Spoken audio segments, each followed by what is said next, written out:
Pemirsa, Kabinet Keamanan Israel menyetujui rencana dari Perdana Menteri Israel Benjamin Netanyahu untuk mengambil alih Gaza.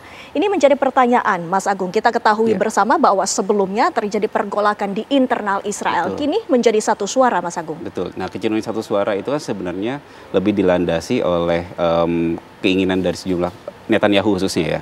Netanyahu ini kan saya bisa melihatnya sebagai upaya dia untuk mempertahankan posisinya sebagai kepala negara. Ya, bagaimanapun juga dia menghadapi berbagai macam tuntutan pengadilan. Tapi di luar itu juga sebenarnya ini saya melihatnya sebagai upaya Netanyahu untuk mengkonsolidasikan kekuatan bersama kelompok-kelompok koalisinya. Ada kelompok SAS yang kemudian akhirnya sebelumnya sempat mundur dari kekuatan koalisi. Dan Netanyahu melakukan kegiatan Occupy Gaza ini sebenarnya sebagai upaya untuk meyakinkan juga sebenarnya kelompok koalisinya untuk tetap mendukung apa yang kemudian dia inginkan. Nah, terlebih Occupy Gaza ini kan 5 poin ya, terkait dengan eliminasi Hamas, penguasaan terhadap Gaza, bicara tentang pengembalian sandera, bicara tentang demilitarisasi Gaza, pun juga terkait dengan pemerintahan di wilayah Palestina di Gaza tidak di bawahnya Hamas maupun di bawahnya Palestine Authority, tapi di bawahnya civilian governance gitu kan. Nah, jadi itu ada upaya mereka untuk mengkonsolidasikan secara internal dilakukan Netanyahu. Terlebih juga ditargetkan sebenarnya kalau operasi ini dilakukan, ini akan berlangsung sekitar 4-5 bulan. Artinya kalau 4-5 bulan, ini akan tembus sampai 2026. Dan 2026, di Oktober 2026, itu ada perhelatan besar di Israel sebenarnya. Nah, jadi sebenarnya ada intensi untuk mengkonsolidasikan ini, saya melihatnya untuk Netanyahu ada keinginan untuk menghindari early election. Kalau koalisinya pecah, Israel harus melakukan re-election. Sebelum 2023, selama beberapa bulan terakhir, itu dari 2020 sampai 2022, beberapa bulan terakhir itu Israel senantiasa melakukan re-election. Karena pemerintahannya tidak pernah nyatu. Seperti itu. Jadi ini saya pikir ada upaya secara internal, motivasi secara personal dilakukan oleh Netanyahu. Walaupun memang saya melihat juga bahwa kalau Occupy Gaza ini dilakukan, maka dampak kemanusiaan lebih luar biasa. Ya, dampak kemanusiaan luar biasa. Bahkan kita melihat juga kan sebenarnya targetnya PBB melansir sehari itu seharusnya ada 500 sampai 600 truk bantuan.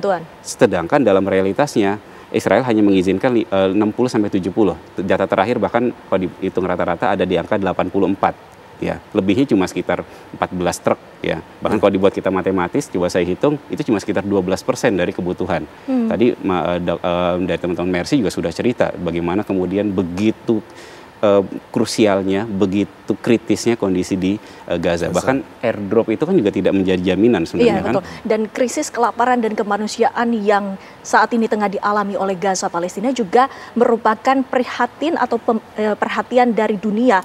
Reaksi dari dunia pun keras, Prof. Ya, saya kira selain memang faktor untuk menghindarkan gejolak domestik di Israel sendiri, apa yang tidak diperhitungkan oleh Benjamin Netanyahu dan parlemennya adalah konsekuensi seandainya ada terjadi pendudukan kembali terhadap Gaza, maka Israel harus menyediakan functioning state administration, termasuk di dalamnya kalau dia betul-betul mempunyai seorang penguasa yang ditanam di Gaza, maka dia harus menyiapkan infrastruktur untuk bantuan kemanusiaan yang sangat mungkin pasti akan berat bagi rakyat Israel sendiri. Lalu kemudian juga mengakhiri violence, seberapa bisa dia mengakhiri violence padahal yang sampai sekarang aja belum mampu. Nah, disitulah sebenarnya faktor Amerika yang saya kira menjadi pemicu dari sikap Netanyahu belakangan ini untuk punya inisiatif mengokupasi kembali Gaza. Kalau kita ingat misalnya Gaza ini dulu Israel menarik diri dari Gaza pada 2005 oleh Ariel Sharon semata-mata karena ingin membiarkan Gaza menjadi semacam state yang berfungsi, lalu kemudian untuk transisi menuju negara merdeka melalui perjanjian Oslo. Nah, perjanjian Oslo memang gagal, tapi norma internasional untuk menjaga two-state solutions itu masih kuat sekali. Dan sekarang semakin lama semakin kencang digulirkan. Syukur-syukur negara-negara Eropa yang sekarang ini mulai mengakui, itu mendorong terjadinya resolusi PBB tentang pengakuan Palestina. Nah, di situ saya kira jangan sampai salah kalkulasi dari Benjamin Netanyahu bahwa konsekuensi mengokupasi Gaza semakin dia akan terkucilkan secara internasional. Akan terkucilkan, tapi kita ketahui bersama bahwa di belakang Israel ini merupakan Amerika Serikat, Mas Agung. Tapi yang menjadi pertanyaan, posisi ataupun pihak dari Amerika Serikat ini pun selalu berubah-ubah, Mas Agung. Betul. Nah, ini memang kan juga ada urusan internal juga sebenarnya di domestik Amerika Serikat juga kan. Bahkan kalau saya tadi ada beberapa survei dari Harvard yang menunjukkan bahwa ada fenomena yang menarik ya. Bahkan pemuda youth, kelompok-kelompok muda di Amerika Serikat ada sekitar 20-40% juga punya rasa simpati juga terhadap ini yang dilakukan oleh Hamas. Berarti melihat Hamas bukan sebagai kelompok teror, tapi sebagai kelompok perlawanan, sebagai kelompok pejuang kemerdekaan seperti itu. Nah, sebenarnya kan fenomena ini juga akan kita berkelindan dengan kondisi yang ada di negara-negara barat yang lain juga sebenarnya, Mbak Windy ya. Nah, dengan fenomena tadi yang disampaikan juga Prof, bahwa beberapa negara sudah mulai punya sikap yang boleh kita bilang realignment. Ada perubahan sikap yang tadinya melihat bahwa apa yang dilakukan oleh Israel itu sebagai apa yang dinamakan self defense, tapi ini tidak bisa diterima sebagai self defense.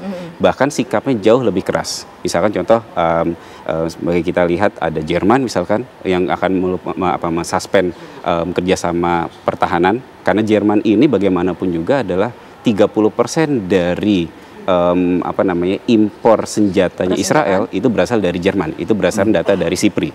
Nah, belum lagi kemudian beberapa negara juga mulai membatasi lisensi militernya, Belgia, Belanda, Inggris sudah mulai menghentikan pembicaraan FTA dengan dengan Israel. Artinya di Eropa punya fenomena juga tekanan publik domestiknya juga semakin kencang seperti itu. Nah, ini kan satu fenomena yang sebenarnya akhirnya saya mengamini apa yang disampaikan oleh Prof, ada semacam akhirnya Israel ya mengisolasi diri sendiri.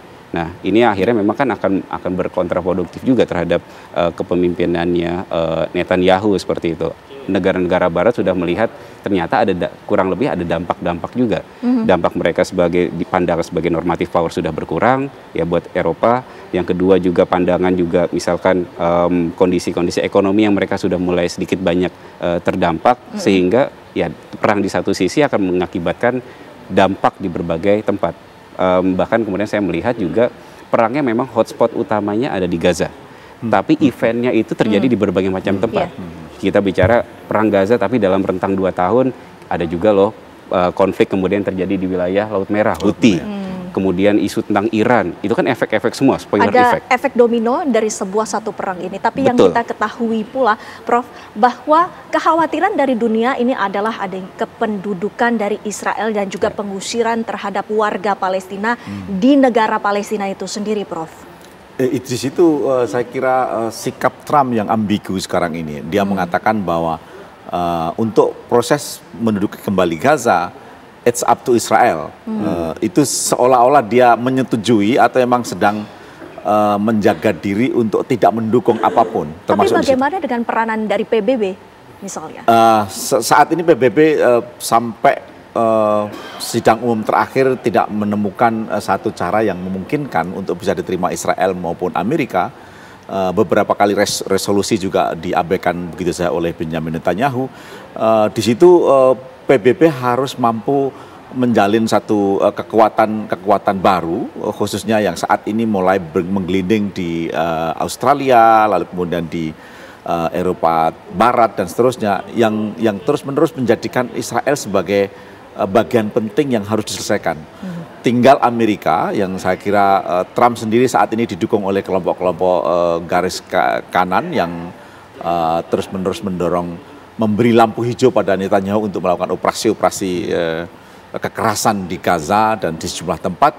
Itu semakin kelihatan bahwa kalau berbagai imbauan, protes ataupun juga termasuk sikap-sikap politik yang disampaikan oleh Mas Agung tadi muncul di Amerika secara baru, dia harus mendorong untuk menjadi resolusi PBB.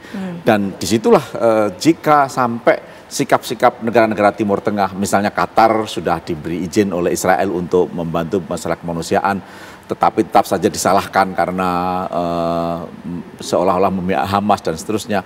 Di situ saya kira Timur Tengah saat ini harus menunjukkan sikap yang mulai menyatu untuk mendorong resolusi baru tentang PBB yang menjadi semacam transisi untuk solusi dua negara yang saat ini menjadi norma internasional, dipegang oleh Eropa, dipegang oleh Amerika, Asia, dan juga Australia. Hampir semua mendorong untuk terjadinya two-state solution tadi itu. Masalah solusi dua negara atau two-state solution ini, apakah merupakan satu-satunya solusi yang dapat diambil ataukah bagaimana? Karena kita ketahui situasinya saat ini sangat darurat dan membutuhkan alternatif lain selain itu, karena tidak sampai kesepakatan itu, Mas Agung. Sebenarnya saya masih punya berkeyakinan bahwa solusi terkait dengan Palestina dan Israel itu solusinya ada banyak, ya. Ada bahkan yang menyebutkan solusi satu negara, solusi dua negara, dan segala macam. Ada opsi yang begitu banyak. Cuma saya tetap melihat bahwa solusi dua negara ini sebagai solusi yang paling visible sebenarnya, ya kan. Dan memang ini kan juga lahir dari resolusi PBB dan segala macamnya. Nah, tapi yang menjadi satu titik yang terakhir, bahkan kan perkembangan terakhir ada juga yang dinamakan deklarasi New York. Jadi kesepakatan sejumlah negara ya yang disponsori oleh Arab Saudi dan Perancis, yang memang solusi saya riset ketika saya baca dokumennya ya, itu cukup komprehensif. Karena dia bercerita bahwa solusi kemanusiaan ini tidak bisa tunggal, tapi dia harus berkelindan dengan solusi keamanan dan solusi politik. Ya, walaupun memang ada kritik besar juga yang lahir dari deklarasi New York ini, perihal masalah poin Hamas misalkan. Nah, tapi lepas daripada poin itu, saya coba melihat dalam satu hal. Dari perjalanan konflik, boleh kita bilang demikian, dari 48, let's say, sampai dengan 2025, ketika bicara ada kelompok penengah, kita tidak pernah melihat di lapangan itu ada memang benar-benar pihak yang benar-benar berusaha untuk menengahi. Maksud saya adalah di poin deklarasi New York ini ada poin yang menarik sebenarnya. Dia berbicara tentang keberadaan temporary international stabilization mission, atau mungkin dalam bahasa lain boleh kita bilang dengan bahasa lain peacekeeping. Ya, ini perang sudah berlangsung begitu lama, tapi nggak ada mekanisme pencegahan terhadap kekerasan yang terjadi seperti itu. Seakan dunia membiarkan. Walaupun memang catatan besarnya adalah PKO juga tidak sedemikian mudah untuk kemudian ditempatkan. Tapi kan memang harusnya ada mekanisme secara lebih khusus untuk mencegah bagaimana kedua belah pihak ini tidak kemudian akhirnya konflik itu terekskalasi. Cuma poin besarnya adalah ya bagaimana kemudian akhirnya mendorong pihak Israel ini tidak melakukan ya okupasi terhadap Gaza. Bagaimanapun juga wilayah Gaza itu adalah wilayah integral ketika kita bicara tentang Palestina.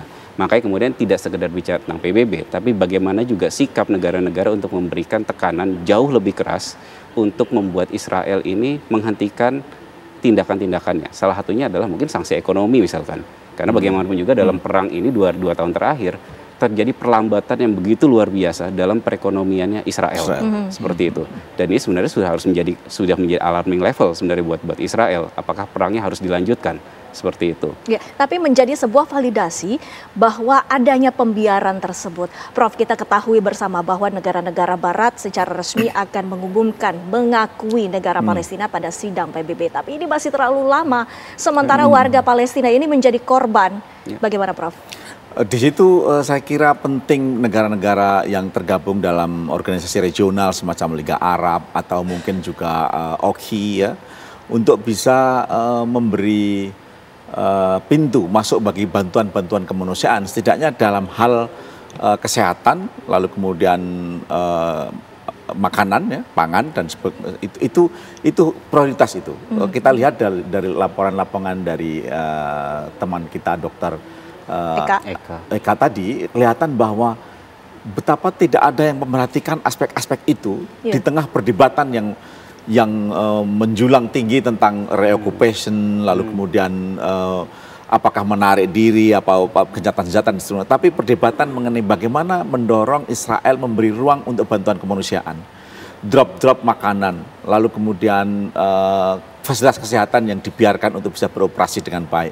Itu saya kira penting untuk menjadi titik tekan sebelum masalah-masalah two-state solution tadi dibahas. Sebaiknya negara-negara yang tergabung dalam jaringan tekanan diplomatis terhadap Israel itu mendorong terjadinya operasi-operasi kemanusiaan yang lebih langsung, tegas, lalu kemudian secara ekonomi juga itu bisa dilakukan negara-negara seperti Arab misalnya, lalu kemudian negara-negara ASEAN, atau mungkin juga OKI sendiri bisa masuk untuk Mas Agung, itu. Apakah faktanya hal tersebut bisa terrealisasi? Sebenarnya hal-hal tersebut masih memberikan ruang ya Mbak. Ya, walaupun diplomasi itu butuh cost. Diplomasi ini bicara tentang take and give. Ya, bahkan kalau kita secara reflektif, mungkin saya juga melihat bahwa Indonesia sebenarnya juga punya peranan di situ. Ya, shuttle diplomasi ini harus dilakukan. Ya, bagaimana kemudian kita melihat di fase-fase awal ketika masa-masa perang Gaza ini naik. Begitu aktifnya Bu Retno untuk kemudian berkunjung ke sana kemari. Bahkan shuttle diplomasi hasil dari OIC extraordinary meeting berkunjung ke beberapa macam negara besar, kemudian akhirnya sempat ada kan waktu itu kita tahun 2023 ada penurunan gencatan senjata dilakukan. Harusnya sekarang Indonesia punya peranan itu juga. Pak Sugiono juga punya modalitas yang cukup kuat, apalagi punya Wamen juga yang katanya bicara tentang diplomasi dunia Islam misalkan. Harusnya modalitas itu benar-benar digunakan oleh Indonesia. Indonesia jangan mengambil sekedar ceruk bicara tentang Pulau Galang. Itu bagus nggak? Bagus menurut saya. Tapi tadi saya sampaikan, solusi kemanusiaan itu nggak boleh satu saja. Solusi kemanusiaan perihal masalah Gaza, dia harus berkelindan dengan solusi politik dan solusi keamanan. Kalau solusi politik dan keamanan tidak berlanjut, ya sudah. Kita akan bahkan di solusi misalkan kemarin kita bicara masalah Pulau Galang itu ya, itu bagus nggak menurut saya? Bagus. Tapi kalau kemudian harus dilihat secara lebih utuh, ya jangan kemudian akhirnya kita menjadi follower bagi perkembangan stream yang ada. Harusnya Indonesia punya peranan tidak sekedar following the stream, tapi juga navigating the stream. Ini harus kemudian akhirnya dimainkan Indonesia. Shuttle diplomasi itu, bahkan sekarang saya lihat, tadi siang saya baca Menteri Luar Negerinya Turki itu sudah melakukan kunjangan shuttle diplomasi ke diplomasi yang dilakukan ini tentunya memang berniat baik, tapi kita ketahui di atasnya semua itu keputusannya ada di tangan Israel, Prof. Di situ saya menangkap singkat saja. Israel tidak peduli dengan status dia sebagai negara yang dikucilkan, katakanlah negara paria state yang menjadi benalu dalam struktur negara-negara di dunia, dan dia tidak peduli itu karena ada backup yang dimiliki dari Amerika Serikat, dan itu tampaknya terus-menerus dipakai, lalu kemudian termasuk keinginan untuk mengabaikan faktor aspek kemanusiaan tadi, lalu kemudian mengokupasi Gaza, menjadi renungan buat kita semua bahwa tanpa tekanan-tekanan yang kuat dari negara-negara yang saat ini maju, Eropa, lalu kemudian Rusia, mungkin juga Cina dan seterusnya, maka Israel akan terus melenggang sebagai pelanggar hak asasi manusia yang saat ini terjadi di Gaza. Ya, kita semua sepakat bahwa apa yang dilakukan oleh Israel ini merupakan perbuatan keji, bahkan bukan hanya perempuan tetapi anak-anak yang juga menjadi korban. Terima kasih Prof. Ali. Terima kasih Mas Agung waktunya bersama kami di Apa Kabar Indonesia Malam. Dan pemirsa, ini sekaligus juga menutup perbincangan kita pada malam hari ini. Rekan saya, Ken Ane, dan juga saya, Windy Wellington, pamit undur diri. Terima kasih atas perhatian Anda. Selamat malam.